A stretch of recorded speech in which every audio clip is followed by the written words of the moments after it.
पीयूष जी, थोड़ा सा बड़े मुद्दों पे एक आध बात करते हैं। अगर आपको इतना ही कॉन्फिडेंस है कि 400 पार आराम से होगा, भारतीय जनता पार्टी की 370 सीटें आएंगी, तो जो ये चुनाव का मोमेंटम शुरू हुआ था, तो आप लोग डेवलपमेंट की बात कर रहे थे, इकोनॉमी की बात कर रहे थे, अपने मोदी जी के कार्यकाल में जो भी बड़े बड़े काम हुए हैं उनको गिना रहे थे।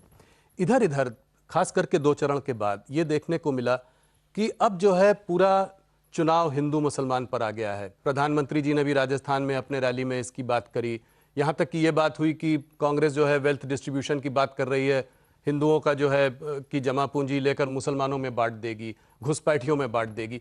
इसको आप कैसे देखते हैं? इसकी क्या जरूरत है इस समय इस बात को उठाने की? हमारी तरफ से तो ये निकला ही नहीं। आप आज भी मोदी की गारंटी खोल के देख लीजिए, बहुत ही पॉजिटिव नैरेटिव है जी। हमने हर विषय को बड़ी गंभीरता से और गहराई से देश के समक्ष रखा है। एक विजन रखी है कि कैसे अमृतकाल में हम विकसित भारत बनेंगे और उस दिशा में क्या क्या कदम उठाए जाएंगे हमारी तीसरी टर्म में। मुझे लगता है कि दुर्भाग्यपूर्ण है कि कांग्रेस के मैनिफेस्टो आने के बाद उनका पोल खोल हो गया, उनका खुलासा हो गया कि वो अभी भी तुष्टीकरण की सोच में है। वो अभी भी सैम पिट्रोडा जी के दिखाए हुए आर्थिक विषयों पे चलने की सोच रहे हैं। उनके लिए अभी भी जो भेदभाव की राजनीति है वो प्राथमिकता लेती है। और उन्होंने जिस प्रकार के भ्रम पैदा करने की कोशिश की समाज में, उसको हमें लोगों के बीच में ठीक से प्रेजेंट करना आवश्यक लगा।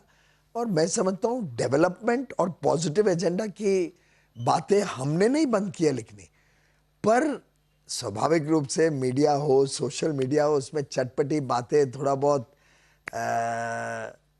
एक्साइटमेंट या टीआरपीज और हेडलाइन हंटिंग तो रहती है। तो इससे ऐसा सा फील होता है कि ये नैरेटिव चेंज हुआ है।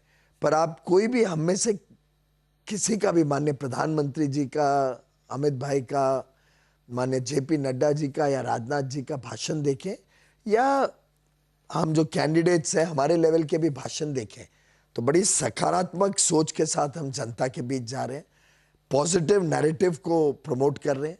कैसे ये चुनाव देश का भाग्य विधाता वाला चुनाव है, देश का भाग्य बदलने वाला चुनाव है, उस चीज पे हमारा फोकस ज्यादा रहता है। ये चुनाव तय करेगा कि मोदी जी प्रधानमंत्री बने बनाम, आई थिंक, प्रश्न चिन्ह है। क्योंकि चाहे वो लोग ने कह दिया है कि हम 5 साल में 5 प्रधानमंत्री बनाएंगे, लेकिन ये नहीं तय कर पा रहे हैं कि वो 5 भी कौन होंगे, ये नहीं तय कर पा रहे हैं कि पहला प्रधानमंत्री कौन होगा। उनका कहना यह है कि उन्होंने ये सब नहीं कहा है, ना उन्होंने इस बारे में ये बात की है, या ना उन्होंने मैनिफेस्टो में किसी मुसलमान शब्द का प्रयोग किया है। उनका कहना है कि आप लोगों ने इस बात को आगे रखा है। तो ये निष्कर्ष आपने कैसे निकाला? राहुल जी, आप देखिए कि सैम पिट्रोडा जी उनके सबसे नजदीकी सलाहकार हैं जी। और वर्षों से, आज की बात नहीं। जी जी। और वो तो टॉम टॉम करते थे उस बात जी को। जी। दुनिया भर में सैम पिट्रोडा जी इनको लेके जाते थे ओवरसीज कांग्रेस के नाम से, और वहां पे भी वो देश के बारे में बड़ा बुरा भला कहते थे। अब ऐसा व्यक्ति जब 55% इनहेरिटेंस टैक्स की बात उसी समय करे, और मेरा मानना है कि जरूर मैनिफेस्टो में भी उनका हाथ रहा होगा। अब एक तरफ मैनिफेस्टो आए, वो कहे कि सबकी जमा पूंजी की हम ब्यौरा लेंगे, सबको जांच करेंगे, आपने जो सेविंग्स किए हम निकालेंगे, और रीडिस्ट्रीब्यूशन ऑफ वेल्थ की बात करें। तो भाई, जमा पूंजी रीडिस्ट्रीब्यूट करने के लिए पहले आपसे तो खींच लेनी पड़ेगी ना, चोरी कर लेनी पड़ेगी। तो स्वाभाविक रूप से वो यही कह रहे।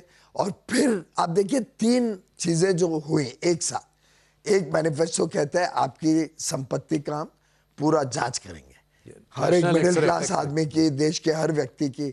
तो साधारणता तो देश में जैसे 25 करोड़ लोग गरीबी रेखा से बाहर निकले, तो साधारणता तो अधिक मिडिल क्लास ही है, तो उनकी सबकी संपत्ति का ब्यौरा लिया जाएगा। दूसरा नैरेटिव कहा जाता है जनसंख्या के आधार पर हम रीडिस्ट्रीब्यूशन ऑफ वेल्थ करेंगे। तीसरा एक नैरेटिव क्रिएट होता है कि जो माइनॉरिटीज हैं उनके साथ, जबकि एकदम झूठ है, मोदी जी ने अन्याय किया है तो उनका पहला अधिकार है देश के रिसोर्सेज पे। ये उनके प्रधानमंत्री जी का भी, पूर्व प्रधानमंत्री का बयान है। और चौथा, उसी समय सैम पिट्रोडा जी इनहेरिटेंस टैक्स की बात करते हैं कि अमेरिका की तरह 55%, छोटा मोटा भी नहीं, हमारे यहाँ भी इनहेरिटेंस टैक्स था पहले, जी। पर छोटा सा था। 55% टैक्स की बात करना कि भारत के लिए अच्छा होगा, अब ये चारों को जब आप कड़ियों को जोड़े तभी तो समझ में आता है कि कांग्रेस की सोच क्या है और राहुल गांधी और उनके मित्र पक्ष किस दिशा में देश को लेकर जाना चाहते हैं। प्रधानमंत्री ने कहा है कि इस मैनिफेस्टो में मुस्लिम लीग की छाप है, ये कैसे आता है? देखिए, कांग्रेस के सभी इतिहास में आप काम देखें तो उन्होंने भाषा के आधार पर, प्रदेश के आधार पर, धर्म के आधार पर और अब तो आपकी और मेरी स्किन के कलर के आधार पर, चमड़ी के रंग के आधार पर भी उन्होंने भेदभाव किया है। अब मुझे मालूम नहीं आपका क्या है, पर मैं तो महाराष्ट्र हूं, तो मैं किस कैटेगरी में आता हूं वो आपके व्यूअर्स को बता देना। पर कितना दुर्भाग्य है कि इन्होंने जीवन भर इस प्रकार से लोगों को बांटने की कोशिश की है। इनकी हर योजना में भी लोगों को बांटा जाता था। आखिर सच्चर कमेटी क्या थी? लोगों को एक एक स्टेट में पूछताछ करने निकाला था कि आपने मुसलमानों के लिए क्या स्पेसिफिक पॉलिसी या स्कीम निकाली, और कितना मैं समझता हूँ दुर्भाग्यपूर्ण था कि अगर हम इंफ्रास्ट्रक्चर रोड का प्रोजेक्ट बनाएं तो क्या, या रेलवे को एक्सपैंड करें तो क्या उसमें यह तय किया जाएगा कि इसमें कितने % मुसलमानों को आरक्षण दिया जाएगा उस रोड को इस्तेमाल करने के लिए। ऐसे ही अगर आप देखें तो कर्नाटक में या उनके राज्यों में उन्होंने बात की है कि मुसलमानों के लिए आरक्षण देना चाहिए। अब ये सब बातें तो मुस्लिम लीग किया करती थी। तो इनके करनी में और इनके कहनी में जो मैनिफेस्टो था और इनके काम जो है, इनके राज्य सरकार जो थोड़ी बहुत रह गई है, उसके काम को देखते हुए और जिस प्रकार से लगातार